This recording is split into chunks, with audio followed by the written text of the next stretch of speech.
Today we are here with Mike Archer, who is a professor at the School of Bees here at UNSW, and we are going to talk about his interest in science. We'll start with, so what is your job? How would you describe your job? 100% fun. My job consists of a blend of doing research, doing teaching, supervising students who are interested in these areas. Not sure if they are interested, but just giving them a chance to sort of explore the kind of things that really push our button. So as part of your job, what field of science are you in? Yeah. Okay. I suppose the core of my research activity is about the fourth dimension, time. You know, everything in life has four dimensions that define it. Most people are focused on the three. It's what we see around us. We're interested in everything that happened to make what we see occur. So I'm back in the past exploring the fossil record. I want to know, how did the Australian biota come to be the way it is? How did a koala come to be the way we see it today?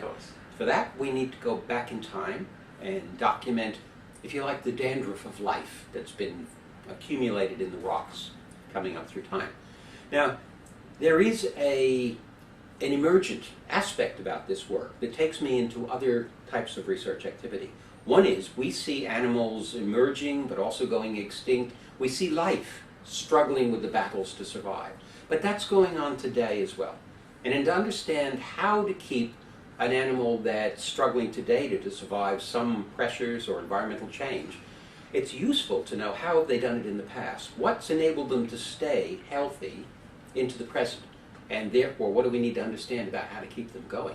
So a lot of the other projects I'm involved in, they look at living animals and they ask, well, how can we conserve them? How can we make sure that future generations still can see and work with these wonderful creatures?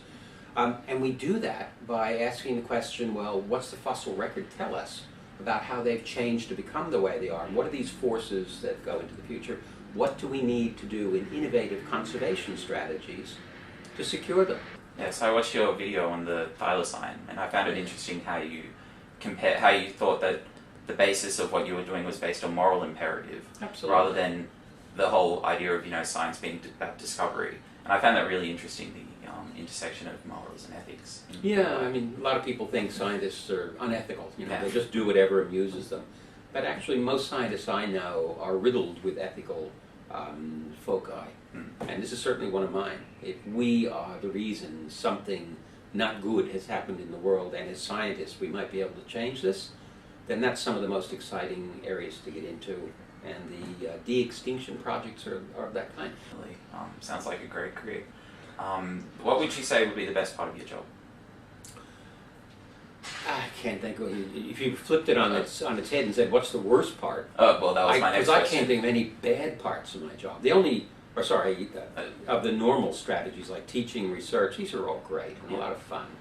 Teaching is great because if you really know what you're talking about, you can talk openly and honestly without kind of bending anything to students, and students are quick to ferret bullshit out when they hear it. And so I find teaching students is great because they're kind of a reality check on what you're doing and what you're thinking, and if there's something wrong with it, students will find it. So anyway, that's all fun. The only downside, I'd say, to this kind of a job is often the bureaucracies. Yeah. The constraints that are placed on you by how many forms you've got to fill out to do everything now. People who don't understand what science is about, trying to make rules about how you can conduct it. All of those kinds of things consume probably a third of our time, trying to get around irrational red tape that tangles you up all the time. Even getting funding for your work. Next question. Of course. So you think collaboration amongst different scientists from different fields is ultimately a part of your job and integral with your job? It's vital.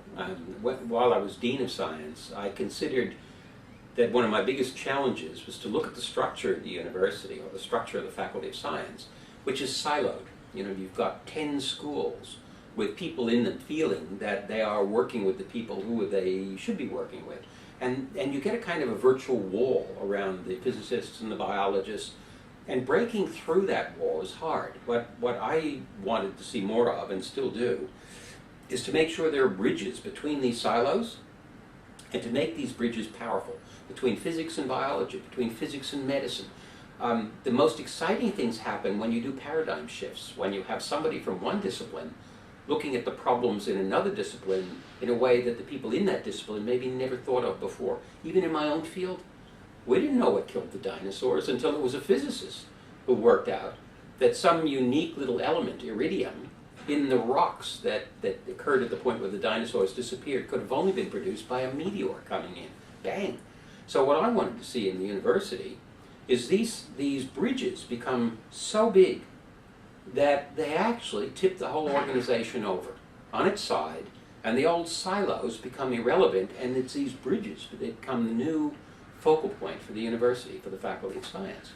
What interests do you have outside of your fieldwork?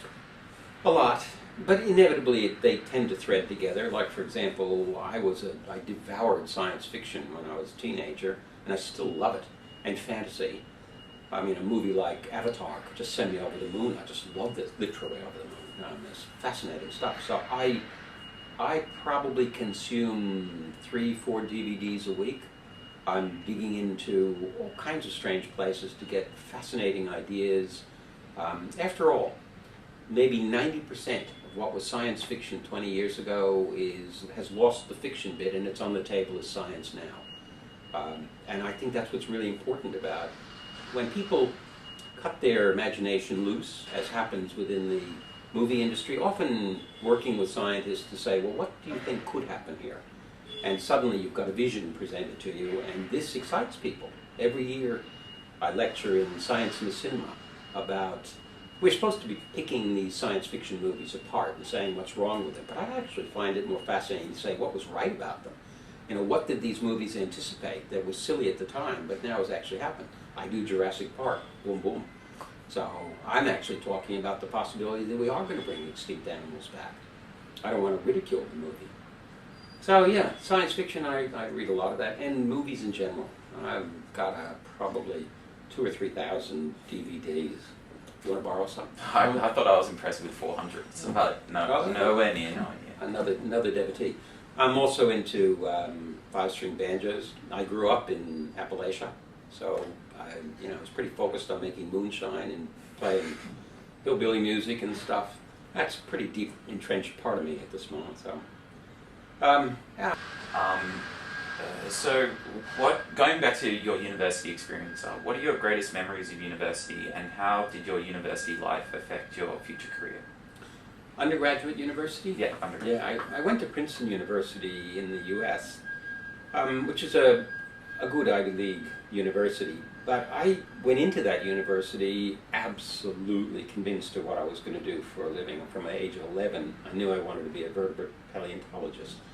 So, and I'd been doing so much reading. I mean, all my allowances went to buying books. There was no internet, obviously, at this point. So it was all what you could get in hard copy. There was nobody in upper New York State in the boondocks where I lived to talk to.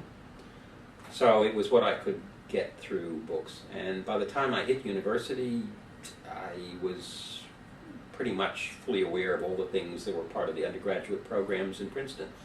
I skipped most of that. And I took mostly graduate courses, and the professors were happy for me to do this. The best things for me were working with the researchers there from year one. I was out on the expeditions. I was comfortable in that zone. The worst things about the university, and I should say the best things about the university experience also involved some lecturers who were not in my field. One of the things about an American undergraduate education is you take many, many more courses, but they're smaller. So by the time you graduate, you have been exposed to a huge range of disciplines, but you'll know much less about any one of them than a student in Australia will know about their particular area, right? So what advice would you give to young scientists and people studying a science degree?